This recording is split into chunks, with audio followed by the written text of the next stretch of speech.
Home, Toni, 10 punts invictes, la veritat és que un inici de Liga espectacular. Sí, el inicio es soñado, ¿no? Yo ya lo dije al principio de temporada que había que competir, que creía que era un equipo que podíamos competir contra todos y lo estamos demostrando. Hemos ganado 3 partidos, hemos empatado 1 y a seguir. El otro día el míster además te destacó en la rueda de prensa un poco la actitud que estás teniendo los veteranos, que estáis llevando un poco el peso del equipo.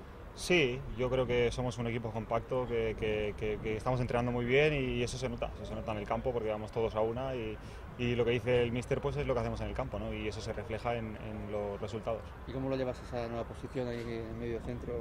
Bien, contento, adaptándome un poco más cada partido y bueno, intentando pues ayudar al equipo en lo que pueda, ¿no? Toni, reincidiendo sobre eso, a ti se te ficha prácticamente como central.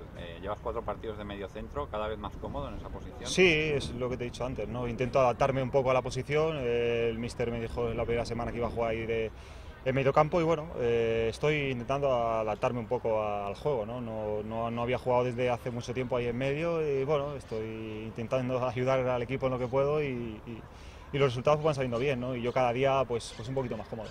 Si tienes que jugar toda la liga allí no te importa, ¿no? No, que va. Y además medio campo es una posición que me gusta, ¿no? Estoy un poco más libre que en defensa. En defensa si fallas es casi gol y ahí en medio pues puedes un poco recrearte un poquito, ¿no? Y estoy cómodo ahí. Vais a Hospitalet el domingo sin ninguna presión, digamos, añadida, ¿no? Aparte de la de competir, ¿no? Sí, como íbamos al campo del Nàstic, ¿no? Estamos haciendo nuestro trabajo tanto aquí en casa como fuera y bueno, es partido complicado, campo grande como en Tarragona y bueno, a hacer nuestro partido y a intentar sacar los 3 puntos.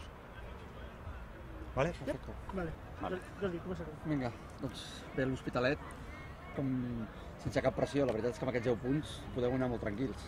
Sí, bueno, la pressió ens hem de posar una mica nosaltres, intentar sortir a guanyar com cada setmana i bueno, el que ens vam plantejar, un objectiu cada setmana, que és guanyar cada setmana, fer dels partits una final i així ho hem d'agafar, intentar anar a Hospitalet a guanyar. Si anem a empatar o anem a conservar alguna cosa, perdrem segur. Hem d'intentar, dintre del partit que és, estar ordenat, sortir a guanyar el partit i fer les coses bé. Si aconseguim que el partit estigui igualat i el mantenim sense que tinguin ocasions de gol, jo crec que tenim opcions de guanyar ja aquesta setmana. Això és un dels grans claus de l'equip, no? Un gol només en 4 partits.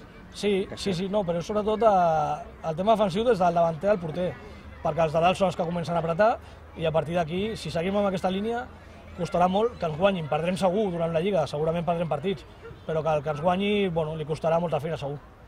Tornant a l'Hospitalet, Manolo, han fet canvis, però tenen una mica, diguem-ne, el mateix entrenador, per tant la filosofia és bastant similar a l'any passat, no? Sí, bastant similar, són jugadors diferents, però del mateix estil que tenien. I tenen un jugador que per mi a segona B és un jugador molt important, com és el cas del David Aro, amb unes condicions molt bones, superràpid, que sap jugar a futbol, que entén molt bé el joc, les desmarcades a l'esquena sobretot també, i un jugador molt perillós, i amb Nano allà davant són jugadors que tenen un potencial per la categoria molt gran. En quant a l'equip, Manolo, recuperes algun jugador? En principi suposo que continues tenint les baixes de Ponzi i de Fran Pineda, però recuperes Álvaro Vega, no? Sí, recuperem Álvaro Vega, que tenia l'esguinç la setmana passada però ja està bé, i l'únic que encara no està és Fran Vega, que té encara les molèsties al quàdriceps, i que esperem que pel dia del Villarreal pugui estar, i ja et dic, a part d'això, cap novetat. De moment d'aquí estem a dimecres encara, però cap novetat més a nivell de lesions o baixes.